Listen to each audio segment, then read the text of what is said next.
नमस्कार, मैं हरमन कुमार। आप धैर्य समाज जागरण। बिहार के बदहाल शिक्षा पर एक विशेष रिपोर्ट। मृत्यु से पर बिहार की शैक्षणिक व्यवस्था। व्यक्तित्व समाज या राष्ट्र के विकास में शिक्षा का स्तर उपलब्धता सर्वाधिक महत्व रखती है। शिक्षा के क्षेत्र में बिहार का नालंदा एवं तक्षशिला शिक्षा संस्थान के रूप में भले ही गौरवशाली ऐतिहासिक अतीत रहा हो, लेकिन वर्तमान में इस राज्य की शैक्षणिक व्यवस्था को बोर्ड के राजनीतिवादी राजनीतिक ने मृत्यु के शैया पर लाकर खड़ा किया है। शिक्षण कार्य प्रयोगता एवं समर्पण की स्थिति है, जिसका बिहार में भीतर हित शिक्षा नीति अध्यापन के क्षेत्र में जातिगत का आरक्षण और फिर 2004-05 के पश्चात सरकारी शिक्षक बहाली की नियोजन प्रणाली में भ्रष्टाचार घुसखोरी बोर्ड की राजनीति ने बंटाधार कर दिया है। परिणाम बड़ा भयंकर दिख रहा है। आज प्राइमरी और मिडिल स्कूलों में बच्चे मिड डे मील एवं अन्य सरकारी सुविधाओं के लालच में जाते भी हैं, लेकिन हाई स्कूल, इंटर कॉलेज एवं डिग्री कॉलेजों में तो बस एडमिशन एवं फॉर्म भरने तक ही सीमित है। मतलब इतना ही रह गया कि आ जाओ और फॉर्म भरो और परीक्षा देने के लिए जाओ। पूरे बिहार में लगभग 95% संस्थानों की लगभग यही हालत है। बिहार के बीएससी पास बच्चों से पूछकर कभी देखिए, क्या कभी प्रैक्टिकल किए हो? आपको उत्तर नकारात्मक ही मिलेगा। लेकिन प्राप्त प्राप्तांक 80% से ऊपर है। प्राप्तांक जो है 80% से ऊपर है। ये सब परीक्षाएं में खुली छूट का प्रसाद है। सभी बुद्धिजीवी स्वीकार करेंगे, एक योग्य शिक्षक हेतु उसकी योग्यता और अध्यापन के प्रति पूर्ण समर्पण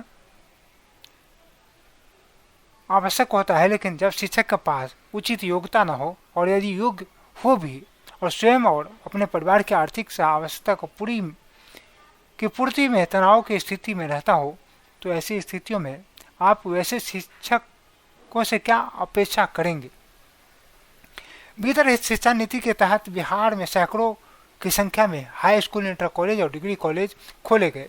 इस व्यवस्था के कारण बिहार में शैक्षणिक संस्थानों की कमी किसी हद तक पूरी की गई। प्रबंधन ने योग्य शिक्षक और कर्मचारी को भी रखा, लेकिन संबंधित संस्थानों ने प्रबंधन समितियों द्वारा निजी स्वार्थ के मद्देनजर शिक्षक और कर्मचारियों का लगातार शोषण होता रहा। प्रबंधन मालामाल होता रहा और शिक्षक तथा कर्मचारी रोटी के लिए मोहताज बने रहे। सरकार ने 2007-2008 में पास हुए छात्रों के आधार पर अनुदान देने की व्यवस्था की, जो कि न्यूनतम सहयोग तो है ही, उसमें भी संबंधित प्रबंधक द्वारा घपला करने की होड़ लगी है। अनुदान किसे मिलना चाहिए और कैसे बंटवारा होना चाहिए, इसका सरकार द्वारा तय मानकों और कायदे कानूनों का खुल्लम खुल्ला उल्लंघन होता है और हो रहा है।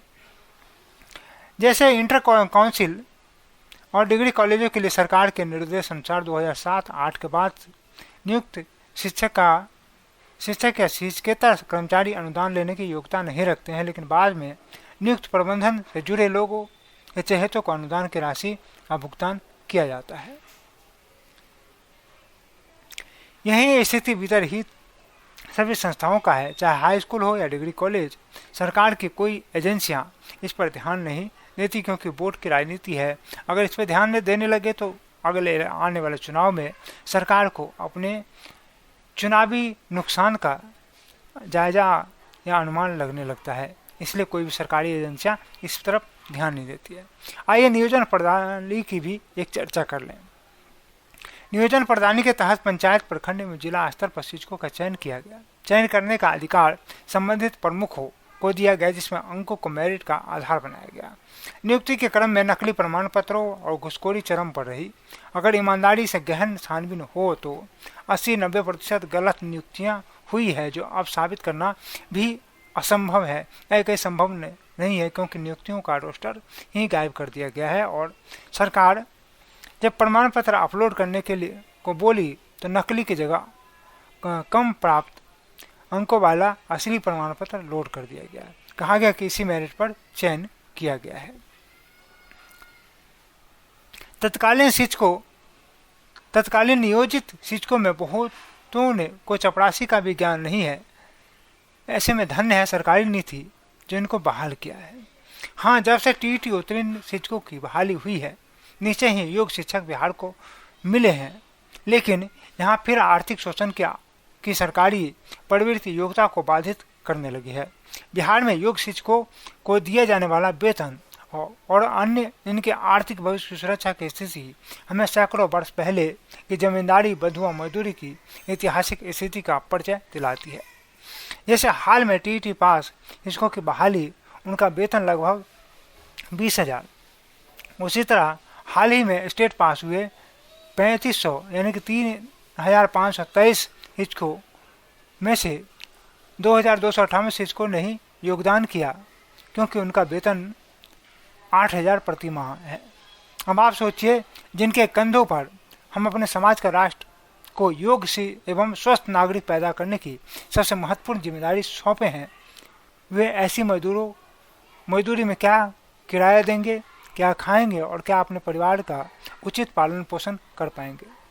जैसा कि मैंने पूर्व में कहा कि एक समर्पित शिक्षक के लिए आर्थिक कठिनाइयाँ उसे ईमानदारी से कर्तव्य निर्वहन में बाधक होती हैं, तो ऐसी स्थिति में हम क्या आशा रखेंगे। घर से दूर रहकर एक शारीरिक शिक्षक जिसकी आमदनी 8,000 रुपये होगी और वो उसका परिवार कैसे जिएगा, जबकि केंद्रीय अनुमान के अनुसार बीपीएड धारी शिक्षकों शारीरिक शिक्षकों का आरंभिक वेतनमान 55,000 से 60,000 के बीच होनी चाहिए। वैसे भी ये शिक्षक स्टेट उत्तीर्ण है, अर्थात कुशल मजदूर की श्रेणी में तो आते ही हैं, और एक कुशल मजदूरों की न्यूनतम मजदूरी बिहार सरकार के तहत 10,660 रुपये है। फिर क्यों बिहार में योग्य एवं स्वस्थ नागरिक पैदा करने की जिम्मेदारी रखने वाले को न्यूनतम मजदूरी भी नहीं दी जा रही है।